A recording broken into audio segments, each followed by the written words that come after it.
Meus irmãos, antes de abrir em Amós, perdoe-me, vamos abrir em Êxodo 3. Depois a gente vai para Amós.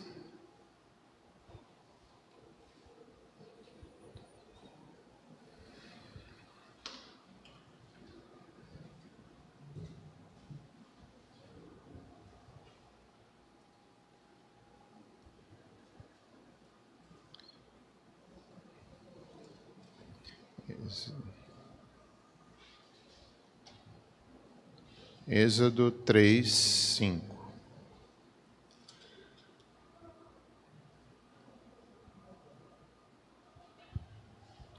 Vamos ler do 1 ao 5, melhor. Deus fala com Moisés do meio da sarça ardente. Meus irmãos, como já disse, enquanto estudamos Amós,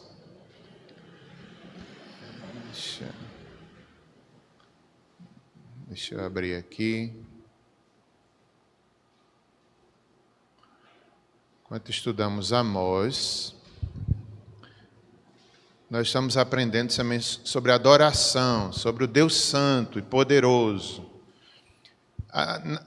Na época de Amós, Judá e Israel, com as suas 10 tribos, havia muita idolatria, injustiça social, falsa religiosidade, tendo forma de piedade, negando-lhe, entretanto, o poder, como Paulo fala a Timóteo 3,5. Mantinham a formalidade e rituais da lei, até excediam nisso. A idolatria era muito comum, violência e injustiças. Israel estava prosperando, era um tempo de muita prosperidade para Israel. No entanto, essa idolatria, essa decadência no culto. E é um risco, não é, que a gente corre. Às vezes, quando a gente está bem, tudo está bem, às vezes a nossa adoração cai, infelizmente. Não deveria ser assim. E Deus vai corrigindo, Deus vai chamando o povo, vai disciplinando nações vizinhas e depois disciplina Judá e Israel também. Era um povo desobediente. Havia uma falsa sensação de segurança e de que o culto estava ótimo, mas não estava. Para Deus não estava. Havia paz, o Egito estava enfraquecido, a Babilônia também, e a Síria por um tempo estava calada, cerca de 40 anos de paz, mas logo veio atacar.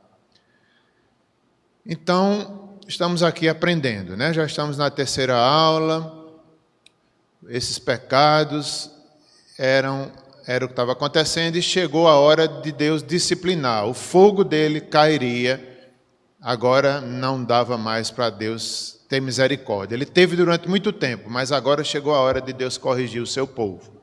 E manda o fogo, manda corrigir o culto, chama o povo ao arrependimento. E assim, daqui a pouco a gente segue.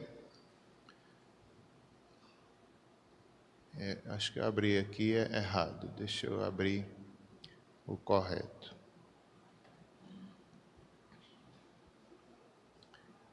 Enquanto abre aqui, já abriu.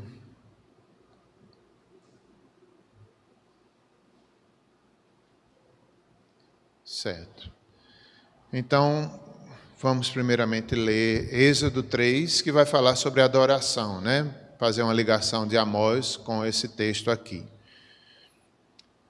3, 1 a 6.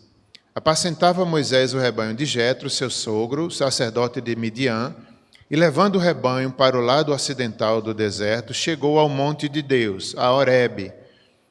Apareceu-lhe o anjo do Senhor numa chama de fogo, no meio de uma sarça. Moisés olhou, e eis que a sarça ardia no fogo, e a sarça não se consumia.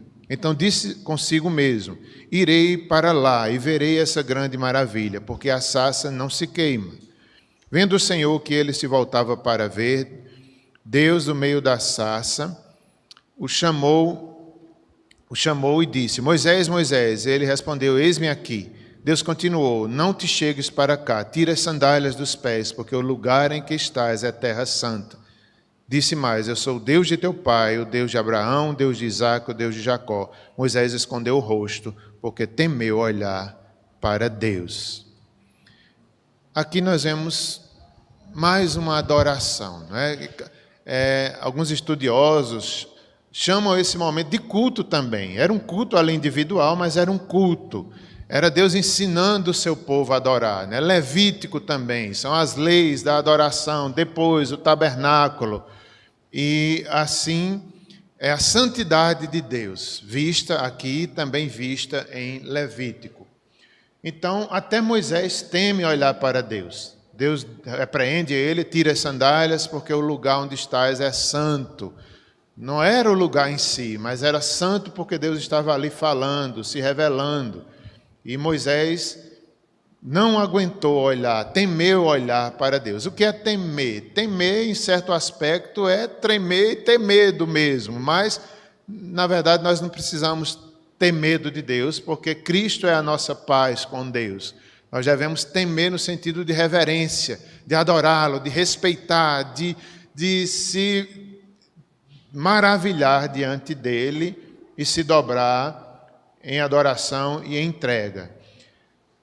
Deus é santo. E Moisés responde, eis-me aqui. Na adoração também nós devemos dizer, eis-me aqui, Senhor. Tudo que sou, tudo que tenho é teu. Tudo entrego, é uma entrega. A adoração também é um reconhecimento e uma entrega ao Deus Santo e Todo-Poderoso, que é o Deus de Abraão, Deus de Isaac e Deus de Jacó, o nosso mesmo Deus. O Senhor, o soberano, Yahvé, que tirou seu povo do Egito, que revelou-se para Moisés ali no monte. Ele é o mesmo Deus revelado a Davi, revelado a Amós e a nós também, não é outro. É o mesmo Deus soberano no qual adoramos de forma mais aperfeiçoada do que eles, porque agora nós temos Cristo, mediador da aliança. Agora nós podemos adorar não só em Jerusalém, mas em toda a terra, onde se busca ao Senhor, em espírito e em verdade. Todas as nações são chamadas à adoração. Vamos agora para Amós. Amós capítulo 1, verso 6 em diante.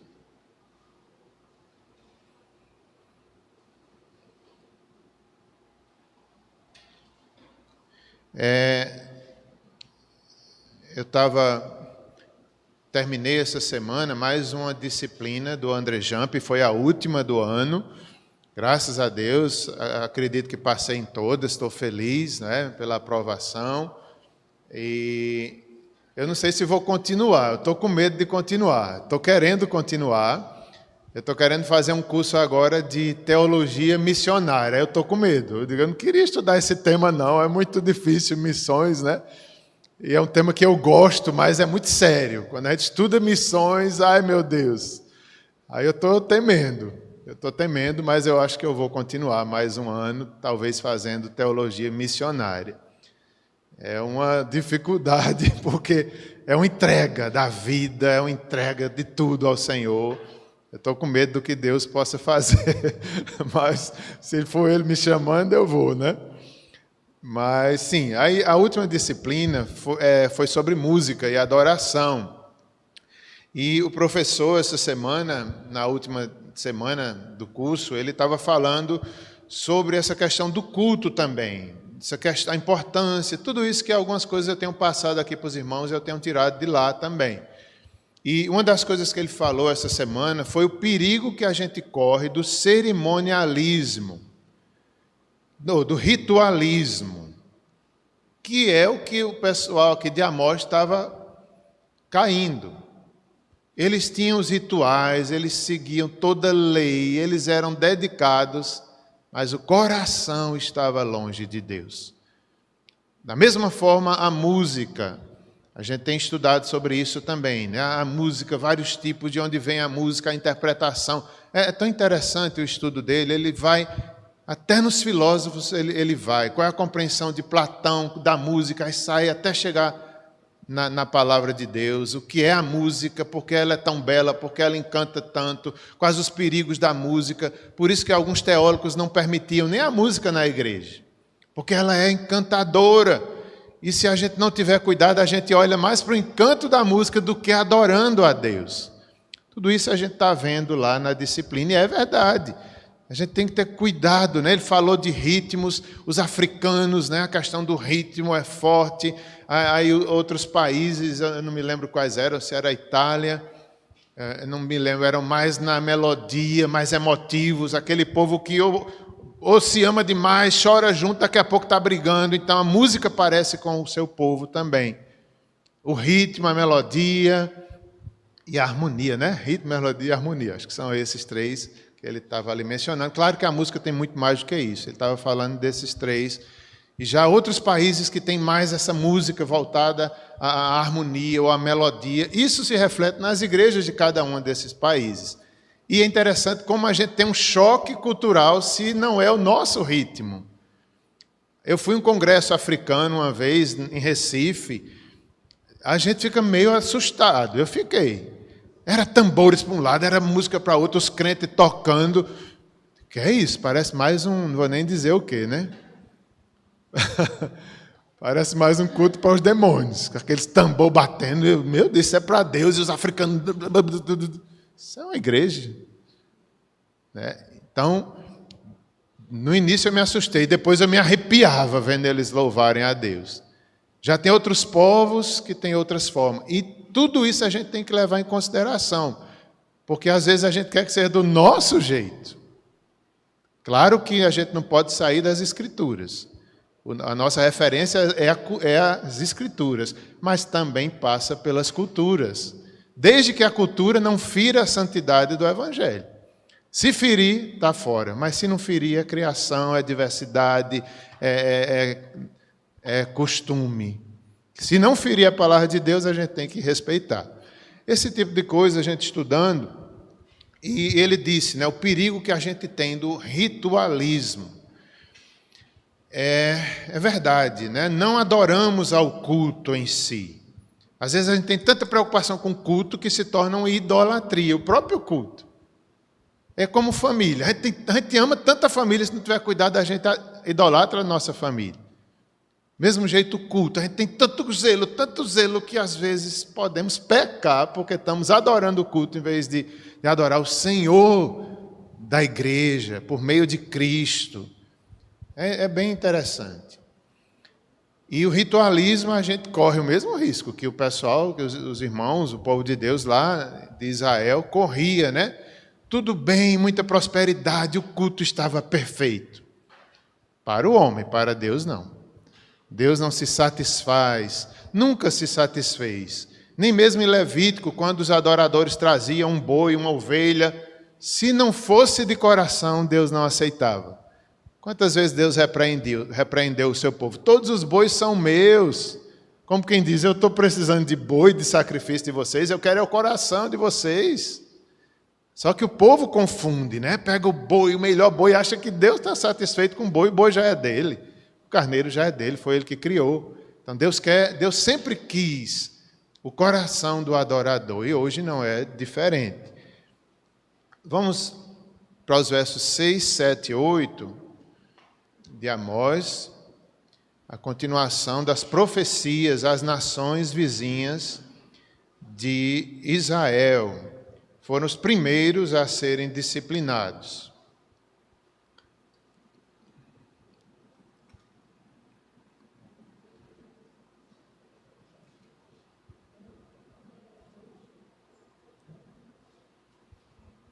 Oséias e Isaías foram contemporâneos de Amós.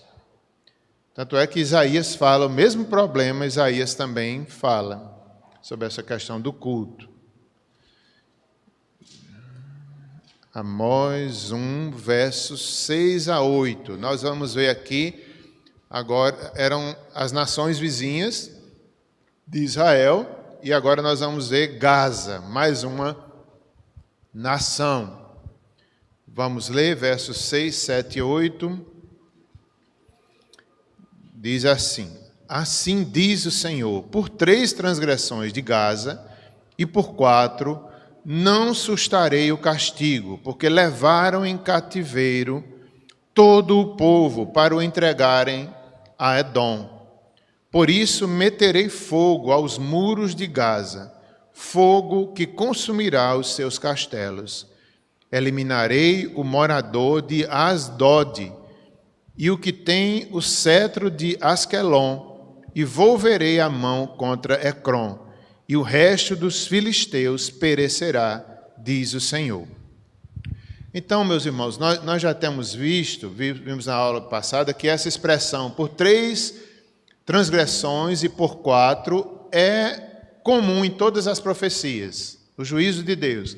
Na verdade, não era 3 só ou 4, eram muitas e muitas transgressões dessas nações.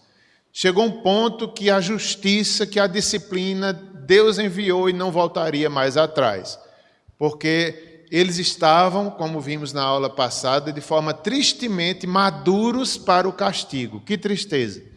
Deus nos quer maduros para a bênção, maduros para crescer, maduros para adorá-los. Eles não, eles estavam maduros para receber o juízo de Deus. Então, aqui, essa nação, acho que é a segunda ou terceira que a gente está estudando, eram vizinhos maus de Israel, que tinham oprimido muito. Qual é o tema aqui? É perseguição ao povo de Deus. Essas nações tinham sido muito duras para Israel. Aí agora Deus vem discipliná-los. Deus vem acertar conta com eles e depois vai acertar conta também com Judá e com Israel, mas começa pelos vizinhos, mostrando que Deus é o Deus que defende o seu povo. Deus é o Deus santo, o Deus do fogo zeloso. Deus é quem defende o seu povo. Esse é o tema aqui dessas profecias de Amós. Vamos estudar um pouco essa profecia que foi lida agora, a Gaza. Então, é a profecia a Gaza, cidade real, das 5 dos filisteus. Haviam 5 cidades importantes, pelo menos ali, nos filisteus. Mais ao sul, essa cidade era das 5, ela era mais ao sul de Israel, certamente. Eram Asquelon, Asdote, Ecrom, Gate e Gaza, como nos versículos citam aí essas cidades. Elas ficavam entre o Egito e Canaã. Lembra que o povo de Deus, quando vinha do Egito, passou por alguns povos desses. Nós vamos estudar que teve um momento que Israel queria passar e eles não deixavam. Aí agora é o castigo, porque eles perseguiram o povo de Deus. Israel vinha sofrido no deserto, queria passar, e eles diziam, não passa. Israel, não, mas nós queremos só beber a água, nós vamos pagar para vocês. Eles, não passa. Aí tentaram destruir o povo de Deus. Aí agora Deus vem acertar contas. Então, essas nações ficavam entre o Egito e Canaã, a terra prometida. Qual é o pecado desse povo? Né? São vários povos, mas esse, Gaza, essa nação, qual foi o pecado tão grave deles? Fora muitos outros, mas o pecado principal citado aqui era que eles faziam, ou melhor, escravos, fazia parte do comércio deles. Era uma nação, era muito comercial por natureza, né? Talvez a região deles lá favorecesse isso, eles tinham muito comércio. E no meio do comércio deles era o comércio de escravos. E aqui, uma população inteira de israelitas foram levados à escravidão, sejam eles de Israel ou de Judá.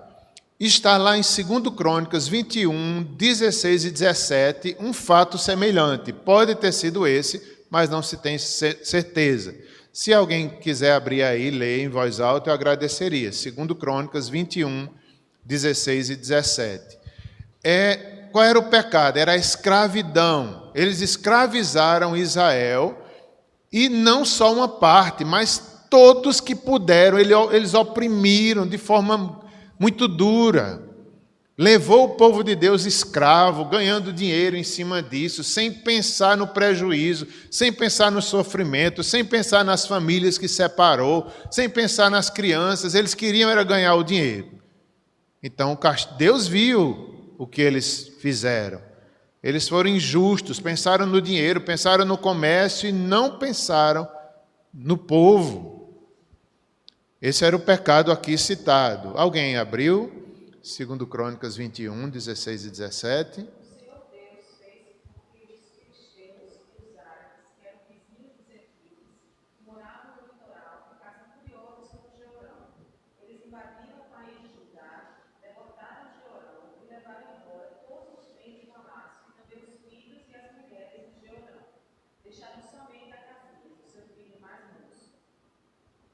Ok, né?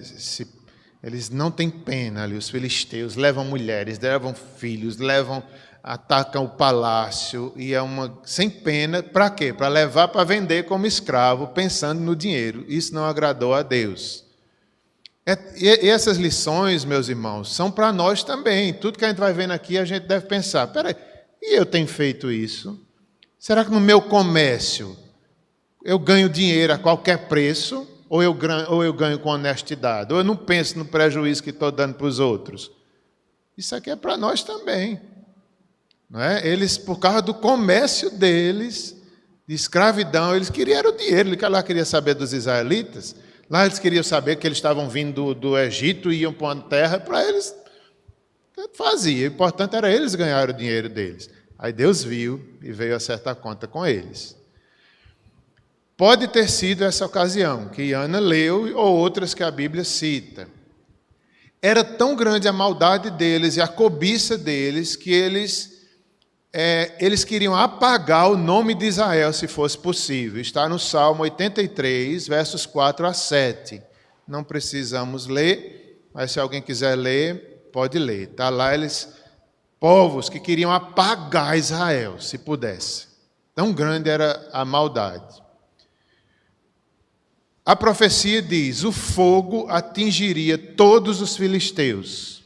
Não só essas cidades, não só Gaza, mas todas as 5 cidades. O fogo, nós vimos na aula passada, que aqui está associado à justiça de Deus, à disciplina, o castigo. Em outras partes da Bíblia, o fogo está associado ao fogo purificador, santificador de Deus. Aqui é o fogo da justiça. Lembra que lá em Pedro, nas cartas de Pedro, Pedro disse que no final o Senhor fará justiça com fogo, não mais com água. Os céus se desfarão. Essa terra será desfeita e o Senhor fará novos céus e nova terra onde habitará a justiça. O palácio de Gaza, o palácio, sofrerão do mesmo modo que fizeram os outros sofrer. Olha o que Deus estava dizendo. Vocês não tiveram pena de Israel, vocês os fizeram escravos, agora vocês vão passar pela mesma coisa. Deus exterminará completamente aqueles que pensam em exterminar completamente a sua igreja, o seu povo. Não é assim que vai acontecer em Apocalipse? O anticristo, a besta, querendo exterminar, mas não consegue. Com o sopro da sua boca o Senhor destruirá e defenderá o seu povo. Sempre foi assim. Vai se repetir em Apocalipse. Quem persegue o povo de Deus, persegue o próprio Deus, persegue a Cristo.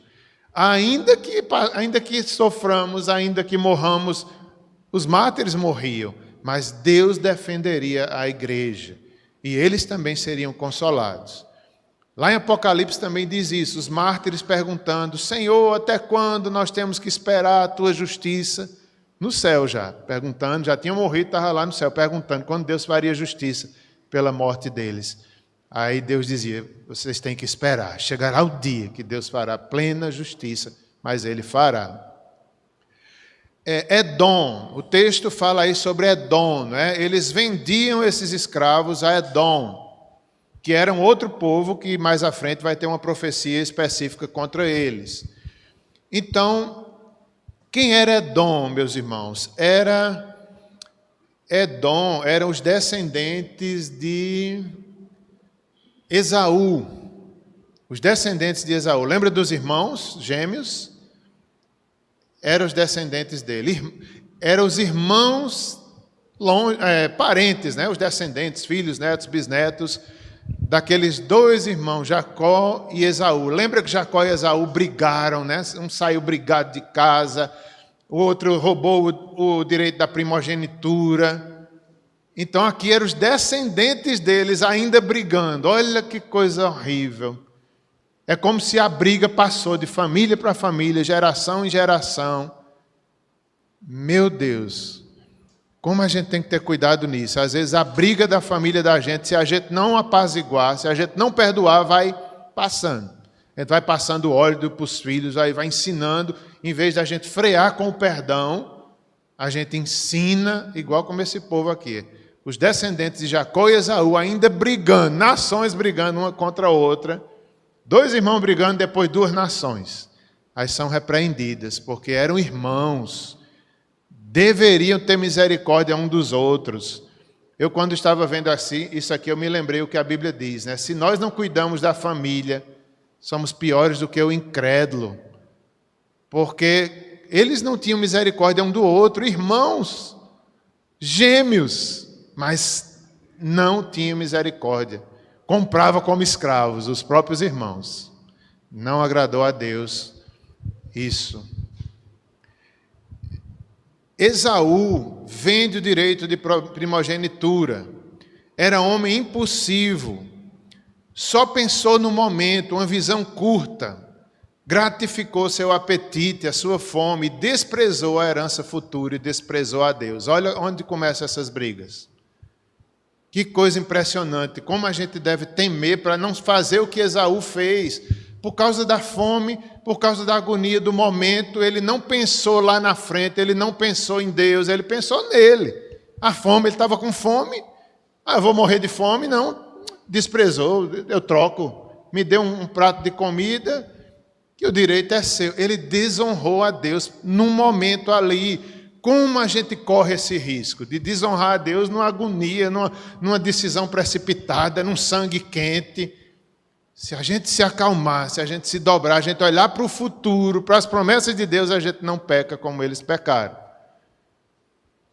Esaú vende o direito de primogenitura.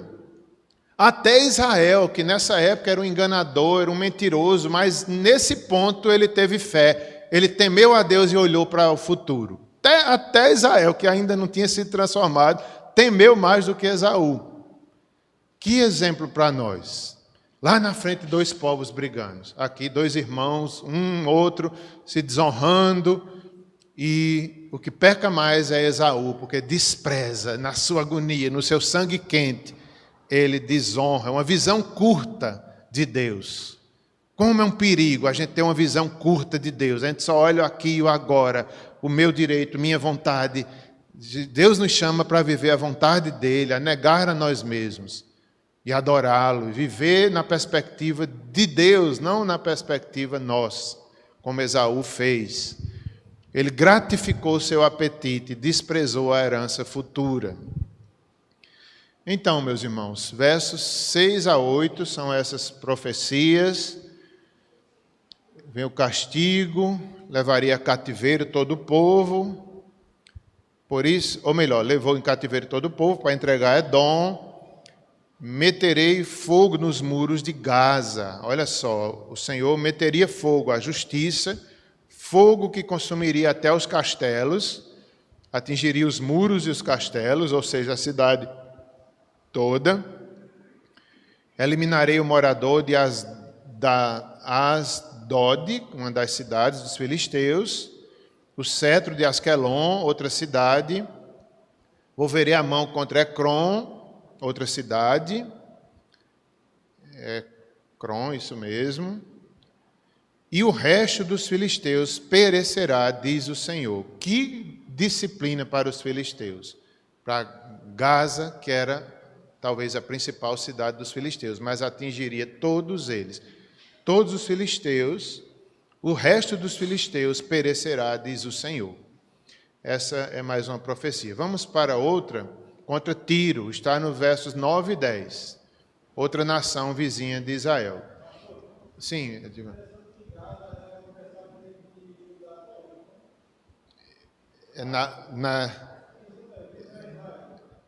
eu não sei explicar bem, mas eu estava vendo um pouquinho disso também. Né? O território de Israel, hoje da Jordânia, parece que eram habitados por ele, mas eu não sei explicar não, Edivan. Mas você está dizendo, eu acredito. Muito bem. O conflito, é verdade, é verdade. Continua, isso mesmo. Né? Já pensou, começa lá, até hoje, essa discórdia. Um território é meu, território... Meu Deus.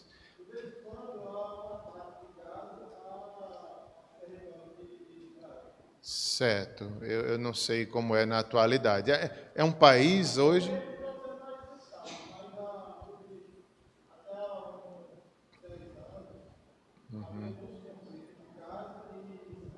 Certo. Já pensou? Que lamentável, né? Agora vamos ver Tiro, outra nação. Profecia contra Tiro, versos 9 e 10.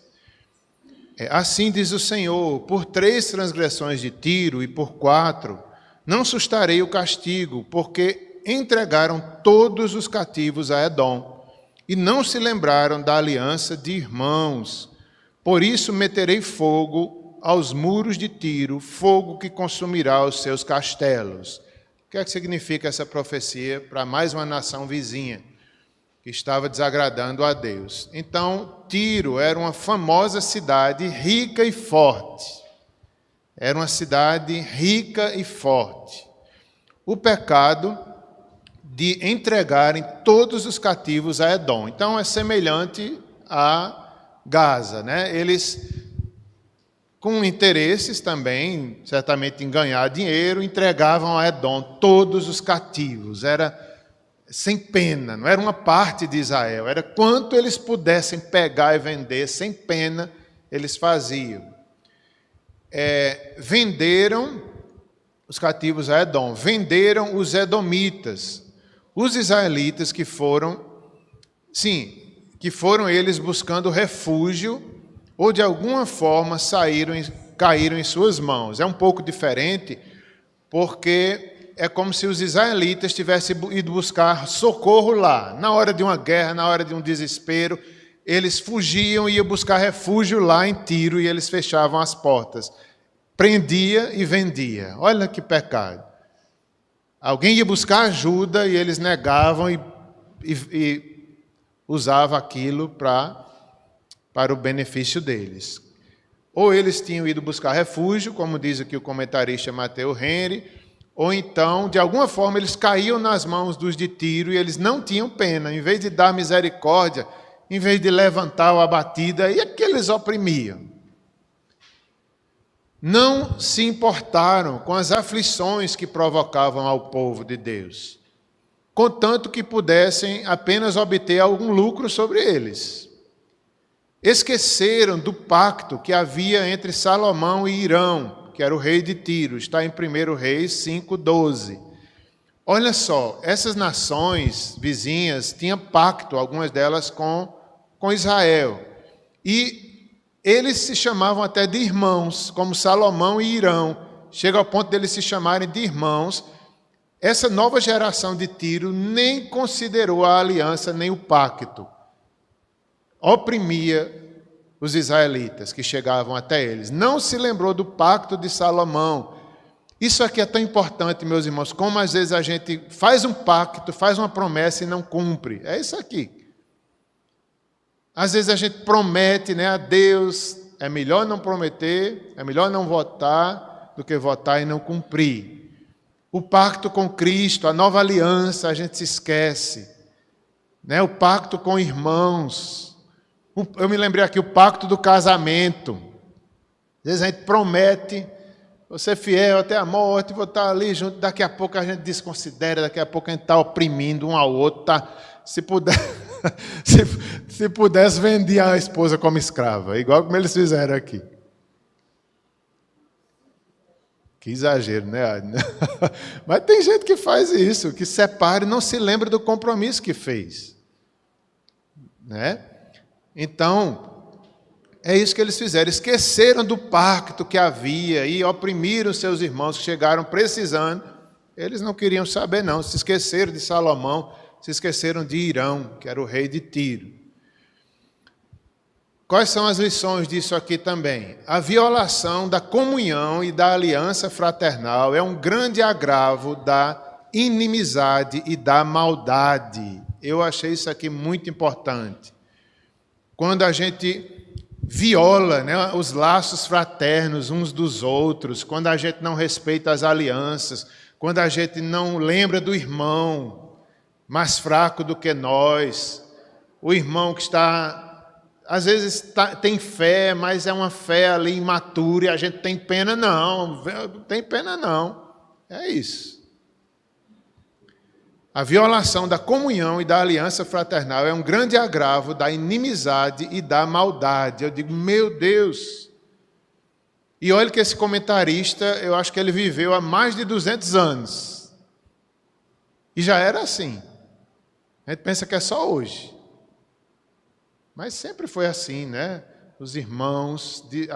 Se a gente desonra um irmão da igreja, Deus está vendo. Como a gente pode cair nesse pecado, viu? Desonrando. Tantas formas que a gente pode desonrar uns aos outros. Aqui Deus veio julgá-los por causa disso. É um grande agravo na inimizade e na maldade. Por quê, meus irmãos? Porque se estivermos unidos, apesar das nossas diferenças, isso é adoração. Às vezes a gente se preocupa tanto com culto é verdade, tem o seu lugar, mas se a gente não estiver unido, o nosso culto não é aceito por Deus. Um dos grandes bênçãos de uma igreja é quando a gente se tolera, é quando a gente se perdoa, isso é adoração. Às vezes a gente só pensa na música, no canto, no culto, não sei o quê. Tudo certo. Mas se não tiver essas outras coisas, nem estamos adorando a Deus. Deus veio aqui acertar conta com eles. Um agravo, a inimizade, a maldade. Essa profecia se cumpriu quando Nabucodonosor tomou a cidade de Tiro, depois de um cerco de 13 anos. Misericórdia. Imagine o que é um exército rodeando uma cidade durante 13 anos. Fazendo ali pressão, fazendo tudo para eles se renderem. E eles se rendem depois de 13 anos. Como resistiram muito, né? Eles eram uma cidade forte, rica. Eu acho que era Tiro, foi construído em cima de uma rocha forte. Então foi difícil tomar Tiro. Mas até que enfim, depois de 13 anos, eles conseguiram. Porque é o que a profecia anterior disse, porque Deus estava disciplinando, as armas deles seriam insuficientes, seriam como brinquedos. Não podiam resistir, porque era Deus que estava contra eles. Não tinha exército que vencesse Deus. Não tinha arma que fosse maior do que Deus. Então era como brinquedo nas mãos dele. Assim é, meus irmãos. Eu tive um sonho essa semana que talvez não tenha nada a ver, mas foi um exemplo para mim mesmo. Era um pouco um pesadelo, mas eu achei até bom. Eu sonho muito. Aí no meu sonho tinha uns cavalos assim querendo me perseguir. Uns cavalos bonitos, mas vinham chegando devagarzinho, como se fosse me destruir. Na hora que eles iam chegando, atravessavam uns boi assim e me livravam. Eu digo, rapaz, coisa boa, né? Deus tem seus meios. Eu não sei, eu acho que foi só um sonho, um pesadelo, mas na vida real é assim também. Deus dá a arma, vira brinquedo nas mãos de Deus. Deus manda o improvável nos livros. Deus manda um boi, entra na frente do cavalo e a gente escapa, se for da vontade dele. Então, mais ou menos isso aqui. Deus tem os seus meios. Não é? 13 anos aqui, meu Deus. 13 anos rodeando. Um dia eles conseguiram. O Nabucodonosor tomou a cidade de Tiro depois de um cerco de 13 anos. Não manteve seus tratados com Israel. No Antigo Oriente Próximo, os reis que se compactuavam se chamavam de irmãos. Suas casas particulares eram como palácios, mas o fogo os destruiria como se fossem cabanas. Esse é o final da profecia. Eles eram tão ricos, tão fortes, que as casas particulares deles eram parecidas com as casas dos reis, eram palácios. Toda a cidade, talvez, mas diante de Deus seriam pequenas cabaninhas que seriam destruídas rapidamente. Eu estava vendo, eu acho que era Paul Walsh falando ontem um pouco, né, eles construíam, acho que lá mesmo no Oriente, algumas casas que eram tão fortes, né, pelo alicerce, era um tipo de material que até os terremotos resistia. Agora, se tivesse um bom fundamento. Então, veja que essas casas aqui eram fortes, não sei que tipo de casas eram, ricas e fortes, mas diante do fogo de Deus eram cabaninhas fracas. Que coisa interessante. Nossa segurança não está em nossa casa, em nossa riqueza, em nosso palácio. É Deus que deu. Glória a Deus. Amém, Senhor. Obrigado. Mas não confiemos nisso, porque diante de Deus é nada. Próxima profecia, verso 11, contra Edom. A profecia a Edom, verso 11 e 12, não é? 11 e 12. Nós vamos ler 11 e 12. Assim diz o Senhor: por 3 transgressões de Edom e por 4, não sustarei o castigo, porque perseguiu seu irmão à espada e baniu toda misericórdia. E a sua ira não cessou de despedaçar. Reteve a sua indignação para sempre. Por isso meterei fogo a Temã, fogo que consumirá os castelos de Bosra. Meus irmãos, essa aqui eu achei muito forte, viu? Que Edom são os descendentes de Esaú. Novamente aqui aparecem. Eles eram os piores na minha interpretação. Por quê? Porque eram irmãos de fato de Israel, eram descendentes de Esaú e os descendentes de Jacó brigando aqui mais uma vez. Para mim foi muito forte isso aqui. Era a posteridade de Esaú, os descendentes de Esaú. Qual era o pecado? Perseguiu seu irmão à espada e baniu toda misericórdia. Esse era o pecado principal. Eles não tinham misericórdia dos irmãos. Eles usaram a espada com força, meus irmãos. Eles eram oportunistas. Eles não tinham força nem coragem para lutar contra Israel, mas quando qualquer outra nação fazia guerra, eles se juntavam ao inimigo para derrotar Israel. Olha como eles eram oportunistas. Nas guerras, quando Israel estava bem fraco, eles iam na retaguarda e matavam os soldados já feridos. Eles eram maus mesmo. E isso descendente de Esaú. Eles não tinham um exército poderoso, como eu falei, mas quando outro atacava Israel, eles se juntavam para derrotar. Era mal. Os descendentes de Esaú, até certo ponto parecidos com o próprio Esaú, né? Por isso que eu digo, a gente tem que ter cuidado, porque senão a gente passa, na nossa família, os pecados vão, se a gente não frear pela graça, pode até a gente passar. Até Abraão, Isaac e Jacó passou por isso também. Lembra que Abraão mentiu, Isaac mentiu e Jacó foi o maior mentiroso dos 3. Como a gente tem que ter cuidado na família, né? Que às vezes, sem querer, a gente sai passando, ensinando os nossos pecados. Aqui eles pareciam com Esaú, sem pena, sem misericórdia. Seu pecado era a perseguição cruel e incansável ao povo de Deus. Eles tiravam toda vantagem que podiam contra eles, fazendo-lhes mal. Não só no passado, né, Divan, como você falou, né, até hoje, não só no passado. Quando a primeira história, acredito que é a primeira história, quando o rei de Edom pegou armas para fazer oposição à passagem dos filhos de Israel pela sua fronteira. Está em Números 20, 18. Desde então, em todas as ocasiões, eles não tinham força e coragem suficientes para enfrentá-los. Sempre se juntavam a outros para perseguir Israel. Atacavam pela retaguarda, matavam os já meio mortos, baniam toda misericórdia. Aqueles que são menos corajosos, olha esse comentário aqui, ó. Aqueles que são menos corajosos, como era o caso deles, são normalmente mais cruéis. Eu não tinha observado isso. Porque se eles fossem corajosos mesmo, o que é coragem? Coragem é depender de Deus, coragem é confiar em Deus. E eles não faziam isso, eles iam na força humana, covardes. E eles eram mais cruéis. Está dizendo aqui o comentarista que os covardes são mais cruéis. Eu digo, meu Deus, parece que é verdade mesmo. Também, que ele vendeu, né?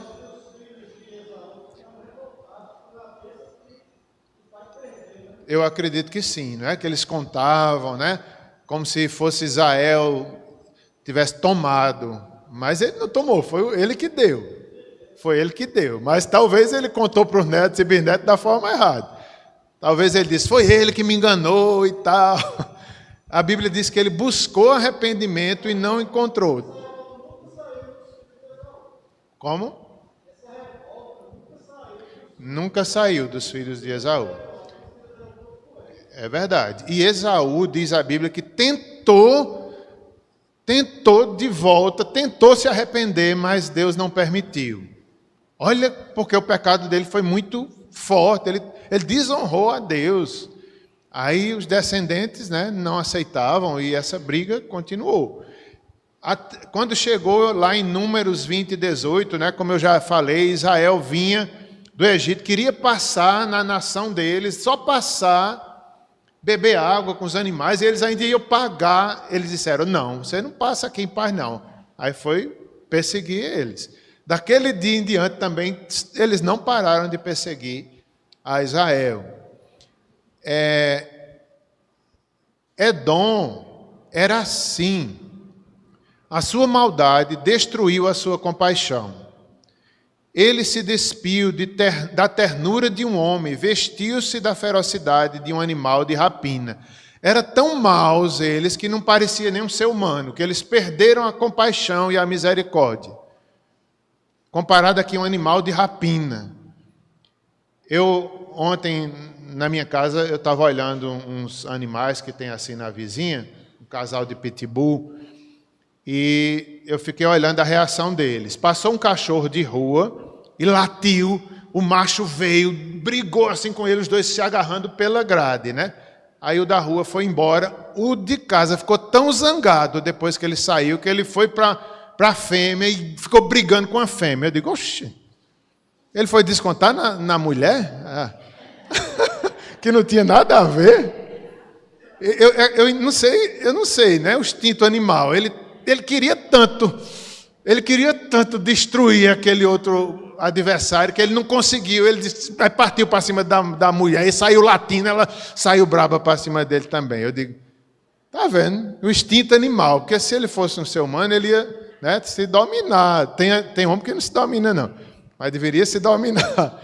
Então, os de Edom eram assim, eles pareciam os animais ferozes que queriam destruir sem pena os israelitas. Vestiu-se de ferocidade como de um animal de rapina. A crueldade deles era insaciável, como sanguessuga. Quanto mais sugava, eles não tinham pena e ainda dizia, dá, querendo mais sangue. Porque eles podiam tirar, eles tiravam. Misericórdia. Ainda gritava, né? Dá. Agia como o diabo. Misericórdia. Isso aqui foi muito forte. Quando o ser humano age como o diabo. Agia como o diabo. Perseguia o irmão a quem deveria proteger. Tanta coisa a gente pode tirar daqui, meus irmãos. Como às vezes a gente, né, pode perseguir a quem a gente deveria proteger. A esposa, os filhos, os irmãos da igreja. Igual como eles fizeram. E foram repreendidos. Deus veio trazer justiça para eles. Tanta coisa a quem nós deveríamos proteger. Às vezes a gente não se domina. É para proteger. Eu achei muito forte isso. Perseguir o irmão a quem deveria proteger. Aí o comentarista diz, né, o verso 12, fogo será enviado para consumir os seus palácios. Temã, neto de Esaú, também era o nome da região ali que eles habitavam na época de Amós. Era chamada Temã, que era o nome de um neto de Esaú, mas depois virou o nome de uma região ali de Edom. Seus habitantes famosos por sua sabedoria. Olha que interessante, um povo tão sábio e tão ignorante. Tão sábio, diz que eles eram inteligentes, a sabedoria morava lá, como se diz. Mas uma coisa é sabedoria, outra é discernimento, entendimento. Até no provérbio que a gente leu hoje falou sobre isso. Às vezes tem sabedoria no sentido de conhecimento, conhece, sabe tudo. Sabedoria deste mundo é loucura, não é? diante da grandeza de Deus. Era um povo sábio, mas longe do verdadeiro conhecimento de Deus, verdadeira humildade. O fogo haveria de consumir os seus palácios. Temã, neto de Esaú, uma região, na época, de seus habitantes, famosos pela sua sabedoria.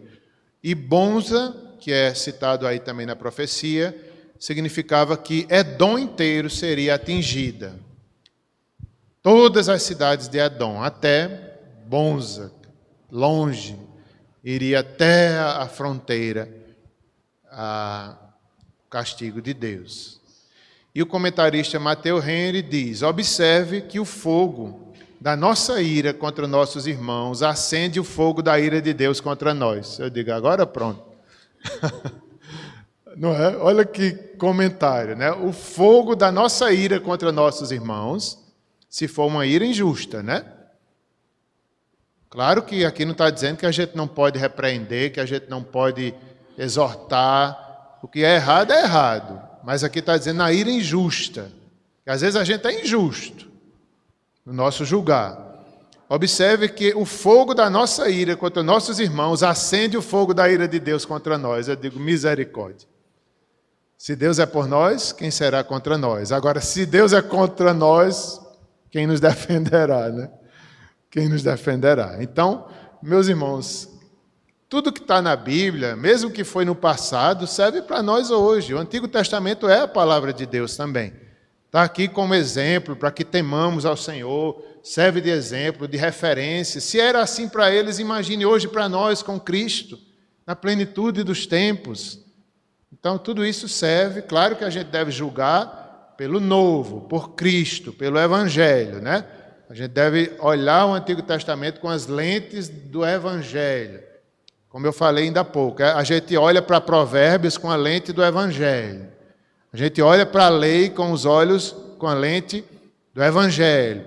O Antigo Testamento é a palavra de Deus, mas a gente tem que ter o discernimento.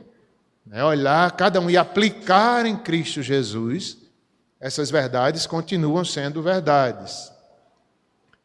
E é isso, meus irmãos. Vamos finalizar por aqui. Vamos orar, não é? Oremos, irmãos. Senhor, Tu és esse Deus tão grande, tão santo, que defende o Teu povo e que julga também o Teu povo. Logo mais o Senhor julgará Judá e Israel também. Abençoa-nos, Senhor. Tem misericórdia de nós. Quantas vezes pecamos também, como eles fizeram. Muitas vezes também nós erramos. Somos pó, somos homens. Livra-nos desses pecados e de outros, Senhor. Ajuda-nos, tem misericórdia de nós. Queremos aprender a Te adorar cada vez mais. Esse Deus tão santo, maravilhoso, que estava aqui disciplinando, mas chamando ao arrependimento. Ensinando, mas não para destruir totalmente o seu povo, mas chamando-os à verdade, chamando-os à verdadeira adoração.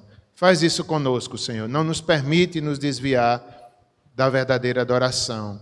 O Deus de Abraão, de Isaque e de Jacó, o mesmo Deus, o Deus de Moisés.